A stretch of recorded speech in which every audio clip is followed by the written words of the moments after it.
Salutations à tous, ici c'est le frère Mota Boukissane. Donc aujourd'hui, toujours par la permission du Verbe de l'Oba, nous allons encore rentrer dans Kalata Dimsi, donc le livre mystérieux qui est le code révélé de la Bible authentique. Donc dans ce rouleau, nous allons encore toucher le message d'un patriarche qui a marqué son époque, qui a marqué l'histoire, et ce patriarche se nomme Essombé. Dans les fausses versions, dans les Bibles actuelles classiques, ils l'ont renommé Paul et ils l'ont dénaturé sa peau. Mais selon la vérité, l'histoire de la Bible, c'est l'histoire du peuple noir que d'autres races, d'autres peuples, ils ont pris de Ouassé, donc de l'Afrique, et ils ont changé, modifié les récits. Mais maintenant, par le deuxième, le seul enseignant, Zulu Lassan, l'histoire authentique du peuple originel a été restaurée. Et c'est en cela que nous allons écouter, comprendre le message de ce patriarche qu'il a apporté en son époque, qui est toujours d'actualité en notre époque. Donc nous allons aller dans son livre qui est La Réconciliation, au chapitre 5 du verset 1 au verset 14. Donc le titre de cette exhortation, c'est le jugement du Mudima Bekoki Sidi. Donc ici, voilà qu'est-ce que ce illustre apôtre a annoncé à son époque. Il dit ici l'homme charnel, donc l'homme charnel c'est qui? L'homme charnel c'est celui qui est dépourvu de la spiritualité issue du verbe de Luba. Donc l'homme charnel, peu importe qui il est ou prétend être, lui qui juge est donc inexcusable, car en jugeant les autres, il se condamne lui-même, puisque lui qui juge fait les mêmes choses. Donc ici, ça dit, peu importe qui il est, parce que justement, l'homme charnel, ça peut être une personne même qui écoute les enseignements issus du deuxième. Il écoute les enseignements, il dit, ah oui, c'est la vérité. Ah oui, ce qu'il dit, c'est vrai, c'est bon. Il peut être dans la bergerie, donc voilà, ou bien il peut être hors de la bergerie. Mais il écoute les enseignements, il dit, ah ouais, ça c'est bon, c'est vrai. Mais il n'applique pas. Il n'applique pas. Donc c'est pour ça que ça dit, peu importe qui il est ou prétend être. Maintenant, prétend être parce que justement, il y a des personnes qui sont dans des positions. Ça peut être des ministres, ça peut être des juges, des avocats. Ils sont dans le système, ils ont une position d'autorité. Donc, il comprend les choses, il comprend le bienséance des choses. Il a une forme quand même de loi morale. Il sait qu'il ne faut pas voler, qu'il ne faut pas prendre la femme ou l'homme d'autrui. Il sait qu'il ne faut pas prendre les affaires d'autrui en général. Il sait qu'il ne faut pas mentir. Il sait que, voilà, il ne faut pas frauder. Il y a certaines choses qu'il ne faut pas faire. Voilà. C'est pour ça que ça dit, peu importe qui il est ou prétend être. Donc, lui qui juge est donc inexcusable parce que lui qui juge, il a une forme de position, il a une forme d'autorité. Donc, est donc inexcusable car en jugeant les autres, il se condamne lui-même puisque lui qui juge fait les mêmes choses. Il fait les mêmes choses. Donc, verset 2, nous savons en effet que le jugement du Mudima Bekoki Sidi contre ceux qui commettent de telles choses est selon la vérité. Donc ceux qui commettent de telles choses, ceux qui justement n'appliquent pas les lois et les préceptes issus du verbe de Luba. Donc nous savons que les jugements de Mudima Bekoki Sidi, donc le jugement de Mudima Bekoki Sidi, c'est qui Mudima Bekoki Sidi? Mudima Bekoki Sidi, c'est l'entité des châtiments en charge du domaine de la nature. Parce que derrière chaque chose, il y a un esprit. Donc quand l'homme désobéit aux lois et aux préceptes, justement, il y a des lois. Il y a des choses qui ont été établies, qui fait que, voilà, il y a des choses qui vont arriver. Il y a des choses qui vont arriver. Tout dépendant de la situation, des circonstances, ainsi de suite.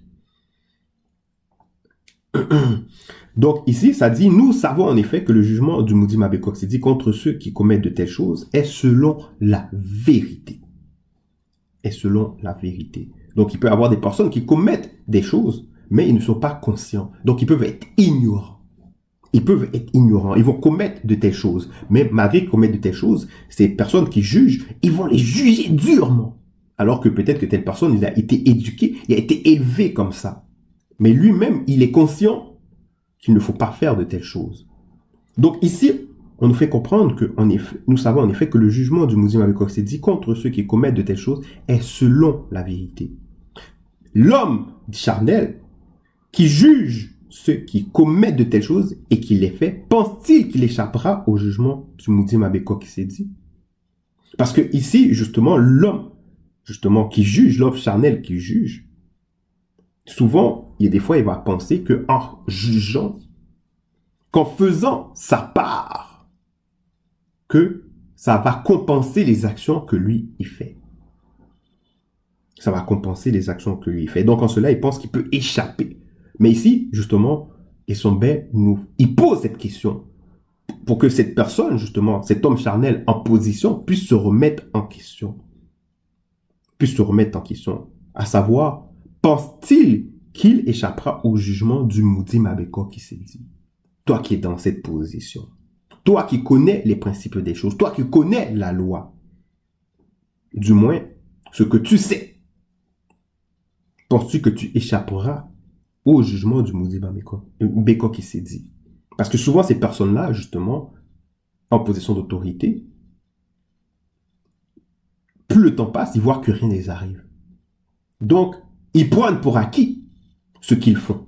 Et c'est pour ça qu'au verset 4, Essombe il continue, il dit « Où méprise-t-il les richesses de la manifestation de la bonté de l'Oba, la patience envoyée par le Verbe qui est votre salut, ne reconnaissant pas que la manifestation de la bonté de l'Oba le pousse à la repentance. » Donc, dans le fond, ces personnes-là, justement, parce qu'ils sont charnels, parce qu'ils sont aveuglés, ils n'appliquent pas, ils comprennent plus.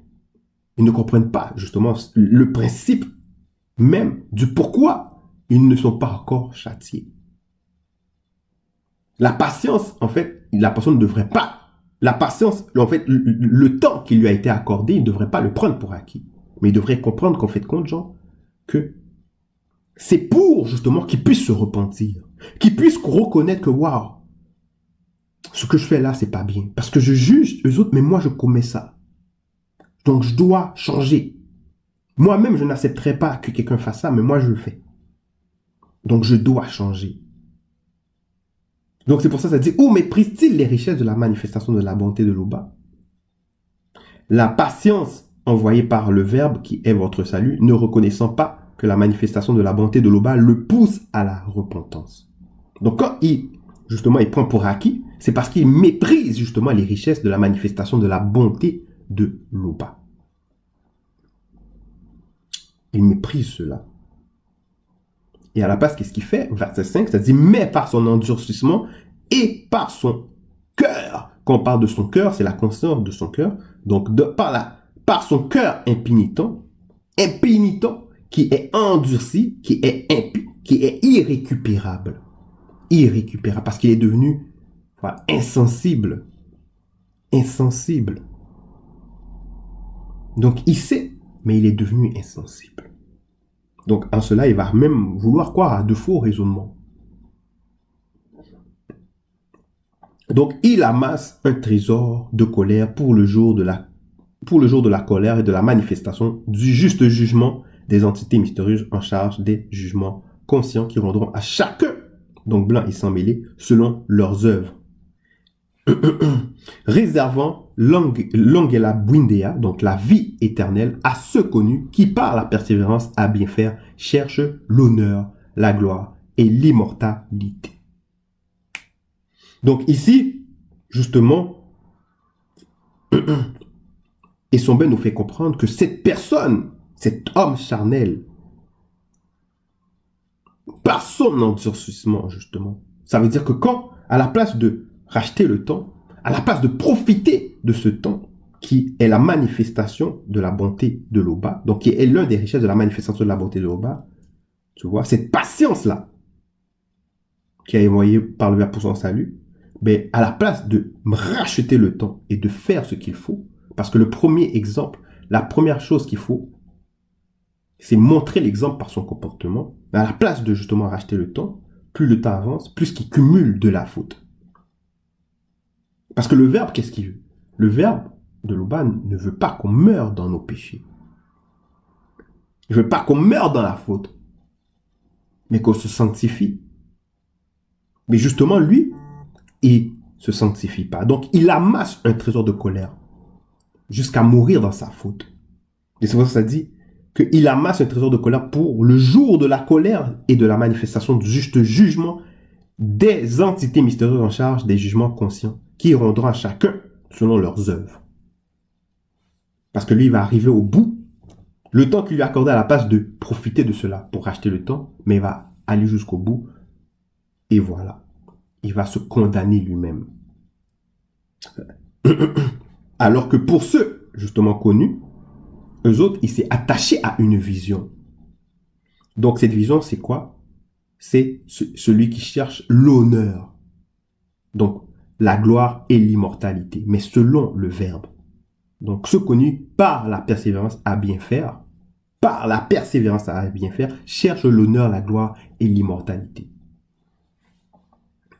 Donc ici, on voit encore un contraste par rapport justement à l'homme charnel et l'homme et ceux connus. Donc les non-initiés graciés et même les initiés.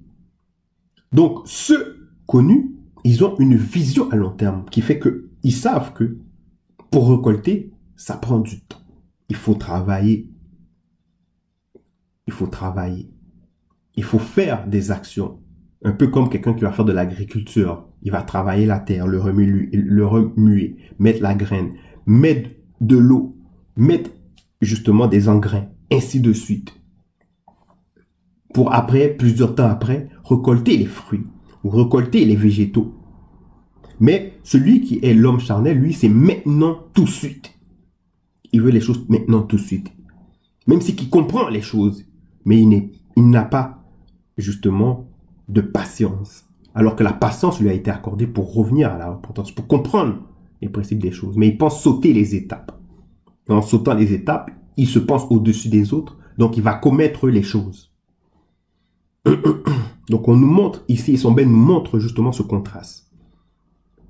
Mais il continue, il dit par rapport à l'homme charnel, il dit « Mais l'irritation et la colère à ceux qui, par esprit de dispute, donc querelle, inimité, discorde, tension, rupture, sont rebelles. » Donc rebelles, ici on fait allusion à ceux qui sont indisciplinés, insoumis, désobéissants, révoltés, séditieux. Donc quand on dit rebelle, mais c'est rebelle à la vérité.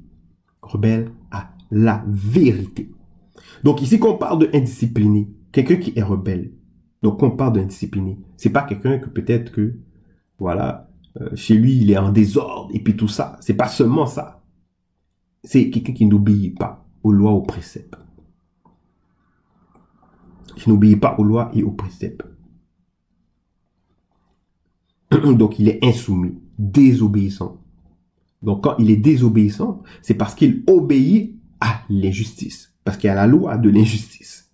Donc il obéit à l'injustice. Donc en cela, au verset 7, et son bec, il dit tribulation et angoisse sur toute âme d'homme qui fait le mal. Donc tribulation. Tribulation, ce sont des épreuves. C'est des troubles moraux. Ça veut dire que cette personne qui commet ça, mais veut pas, quand il commet des affaires, mais il sera pas tranquille. Il sera pas tranquille dans son âme. Il sera pas tranquille. Parce qu'il y a le boomerang. Ce que tu fais, ben, tu vas le récolter.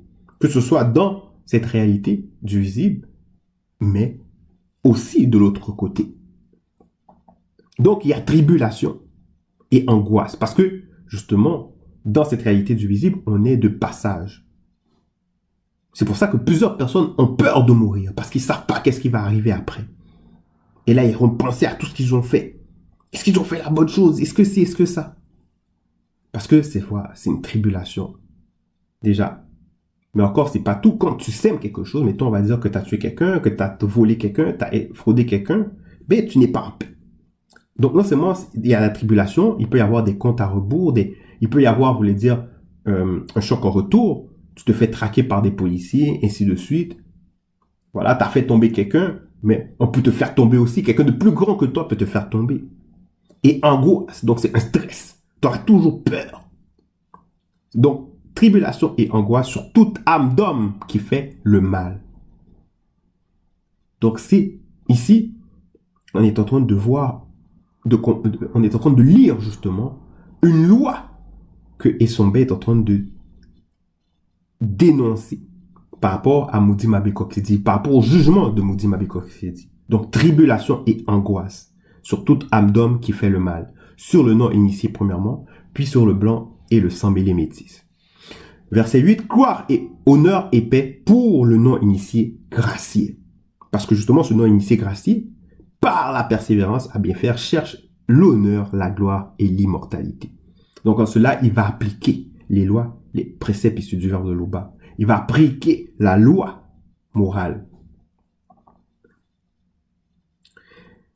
Donc, et pour le verbe de Loba, il n'y a point d'acception de personne.